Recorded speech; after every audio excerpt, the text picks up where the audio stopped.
गोरखपुर गांव में 3 दोस्त हुआ करते थे। तीनों की दोस्ती इतनी मजबूत थी कि वे साथ कॉलेज जाया करते। उनकी दोस्ती इतनी गहरी थी कि पूरा गांव उनकी दोस्ती की तारीफ किया करता था। यहाँ तक कि तीनों दोस्त सुबह का नाश्ता भी एक साथ किया करते थे। एक दिन की बात है, करण अपने दोस्तों के साथ बातें कर रहा था। तभी करण बोला, अरे भाई, अब तो कॉलेज की छुट्टी भी भूल गई है, चलो कहीं घूमने चलते हैं।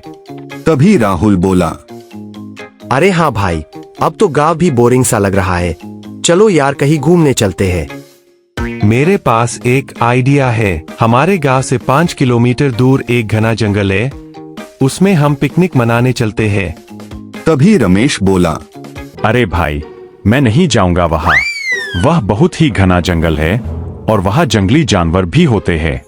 राहुल बोला, अरे भाई, तेरी हर जगह फत्ती है क्या? अरे भाई, मैं नहीं जाऊंगा वहाँ। वह बहुत ही घना जंगल है और वहाँ जंगली जानवर भी होते हैं। चलना भाई। हाँ भाई, चलना। ओके भाई। आखिरकार करण और राहुल रमेश को पिकनिक पर जाने के लिए मना लेते हैं।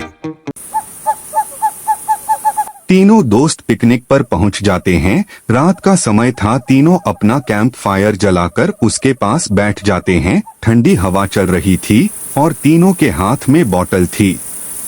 वे हंसते बोलते हुए पुराने किस्से याद करने लगते हैं। तभी रात अंधेरों को चीरती हुई आगे बढ़ती चली जाती है। तभी रमेश बोला, यार भाई, बहुत डर लग रहा है।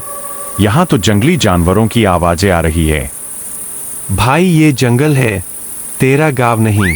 तभी राहुल बात काटते हुए बोला, भाई तुम्हें पता है, इस जंगल में 4000 लोगों की मौत हो चुकी है।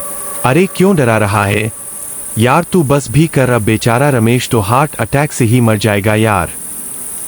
दोनों हंस पड़ते हैं। तभी ऐसा लगता है जैसे बाघ की आवाज आती है। तीनों शांत हो जाते हैं। तीनों का गला सूख जाता है। तभी एक बार फिर जोरदार बाघ की दहाड़ सुनाई देती है और तीनों दोस्त डर के मारे तेजी से भागने लगते हैं। उनके दिल जोर जोर से धड़क रहे थे और गला सूख गया था। भागते भागते वे जंगल से बाहर निकलने की कोशिश करने लगे। तभी डर के मारे राहुल का पैर फिसल जाता है और वह जोर से जमीन पर गिर पड़ता है। राहुल दर्द से कराहने लगता है। तभी बाघ राहुल की तरफ झपटता है। राहुल डर के मारे जोर से चिल्लाता है और उसकी आवाज पूरे जंगल में गूंज उठती है। राहुल की चीख सुनकर दोनों दोस्त घबरा जाते हैं और भी तेज भागने लगते हैं। तभी अचानक करण का पैर फिसल जाता है और वह जमीन पर गिर पड़ता है और फिर करण का भी राहुल जैसा ही हाल हो जाता है। बाघ उस पर झपट पड़ता है और उसकी चीख पूरे जंगल में गूंज उठती है। ये भयावह दृश्य देखकर रमेश खुद को संभाल नहीं पाता। डर के मारे उसकी आंखों के आगे अंधेरा छा जाता है और वह बेहोश होकर झाड़ियों में जा गिरता है। बाघ रमेश को ढूंढते हुए वहां आता है, लेकिन उसे रमेश कहीं नहीं मिलता। जब रमेश की आंख खुलती है तो वह खुद को अपने बिस्तर पर लेटा हुआ पाता है। उसकी आंखों के सामने उसके मम्मी पापा खड़े होते हैं। रमेश घबरा कर उठ बैठता है। मम्मी, मैं यहाँ कैसे आया? और राहुल और करण कहाँ हैं? बेटा, राहुल और करण को तो बाघ खा गया। तुम्हें एक शिकारी जंगल से उठाकर यहाँ ले आया है।